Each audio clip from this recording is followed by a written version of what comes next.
நாட்டுக்காக உழைப்பதற்கே அண்ணா பிறந்தார். பொது நலத்தில் தானே நாள் முழுக்க கண்ணாயிருந்தார்.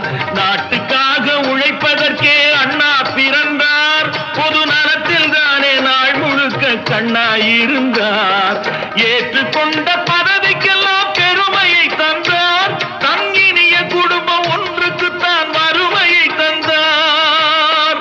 தங்கினிய குடும்பம் ஒன்றுக்குத்தான் வறுமையை தந்தார்.